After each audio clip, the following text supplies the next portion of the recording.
Delegate is Kendra Finley, resident. Kendra?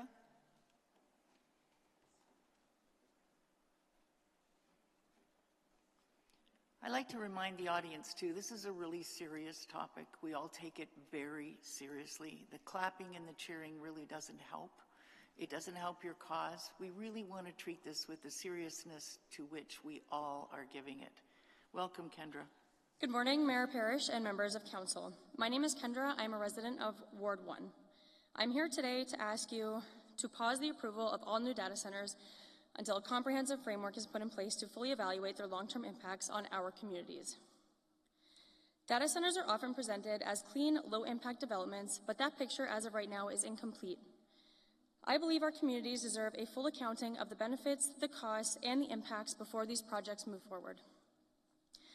First, I'd like to address water use very briefly. Many data centers rely on evaporative cooling systems or hybrid cooling systems that include cooling towers. These systems continually consume water. According to the U.S. Department of Energy, water demand in cooling towers comes primarily from evaporation, with additional losses from blowdown used to control mineral buildup. A typical medium-sized data center can use about 1.1 million liters of water every day. For perspective, that is about 1,000 households of daily use. Larger AI hyperscale facilities can use up to 19 million liters per day, comparable to the water demand of an entire town with upwards of 50,000 residents. The important point here is that this is not the only option. Lower water alternatives already exist. Technologies such as direct-to-chip liquid cooling, immersion cooling, and dry air cooling can substantially reduce or, in some cases, virtually eliminate on-site water consumption, although they may involve higher capital costs or different energy trade-offs. So my question is simple. If better technologies exist, why shouldn't we expect developers to use them? If a lower impact solution is available, that should be the standard, not the alternative. Second, we need to consider the hidden cost of pollution. These facilities require enormous amounts of electricity. As demand increases, the electricity supplying them may increasingly come from higher emission sources during peak periods of peak demand or grid stress. The result isn't just more emissions. It can mean poorer air quality, more respiratory and cardiovascular illnesses, higher healthcare costs on our already strained system, and a lower quality of life for the people who live nearby. These costs do not disappear simply because they are not included in the developer's proposal. If we measure success only by private investment while ignoring public costs, then we are not paying attention to the full picture. Finally, I want to address emergency services. Many modern data centers rely on lithium-ion battery power for backup power. While these systems improve reliability, they also introduce new risks. Battery fires burn differently than conventional fires, can release toxic gases, and often require specialized equipment, training, and extended response times. Has the city assessed whether our fire department has the resources needed to respond safely if there were an emergency? If additional equipment, staffing, or training is required, who pays for that? The developer or the taxpayer? In closing, I want to end by saying that when companies profit from infrastructure that places additional demands on our communities, they should be responsible for minimizing those impacts. I'm not opposed to technology, I'm not opposed to innovation, and I'm not opposed to economic development. What I am opposed to is asking residents to absorb the environmental, health, and financial costs while private companies collect egregious profits off our electricity systems and questions about who bears the long-term costs.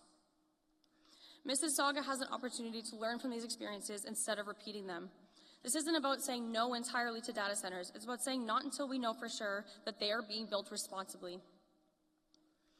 Additionally, please establish a framework that evaluates the consumption, energy demand, and service requirements and the true long-term cost to our community. At the end of the day, this decision isn't about buildings or technology. It's about the kind of city we want to leave for our children and our grandchildren.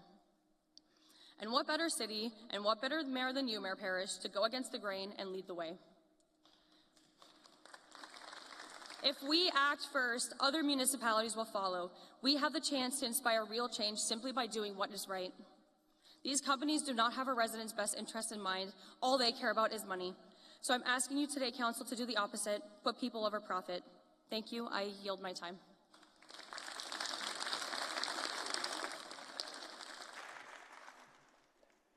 Cheryl, there may be some questions for you. Cheryl? It's good exercise, though, and you're pretty good at it. Okay, Martin Reed. Councillor Reid, sorry. Thank you. Sorry, was it Kendra? Hi over. Hi. Hey. Yes, Kendra. Thank you for your presentation. I'm sure Councillor Daskell is going to give a shout out to his Ward 1 resident afterwards, but I just want to say that was a great presentation. Thank you. My question is actually to staff around what you mentioned about fire and lithium.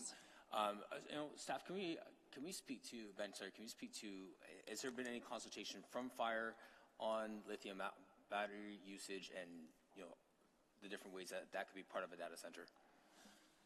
Through Madam Mayor to Councillor Reid, no, not yet, but it's absolutely on our list of scope that we are going to have discussions. Yeah. Okay, that's good. So that, once again, we're building a great case for the pause. Thank you.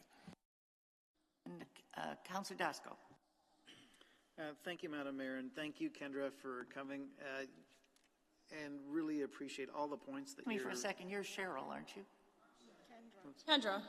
Okay, Sorry. thank you. Thank you for all the points that you've articulated. And I know that what we've discussed very much concerns that I have as well, and making sure that as technology shifts, quite often I think what happens too is legislation is always, and bylaws always have to be kind of going right along with it, and so coming up and taking a pause and giving some careful thought and consideration and due diligence, I think is always the best way to go. The proverbial measure twice and cut once. So thank you again for taking the time and coming and speaking. Appreciate it. Thank you. Thank you, Kendra. Thank you, everybody. And next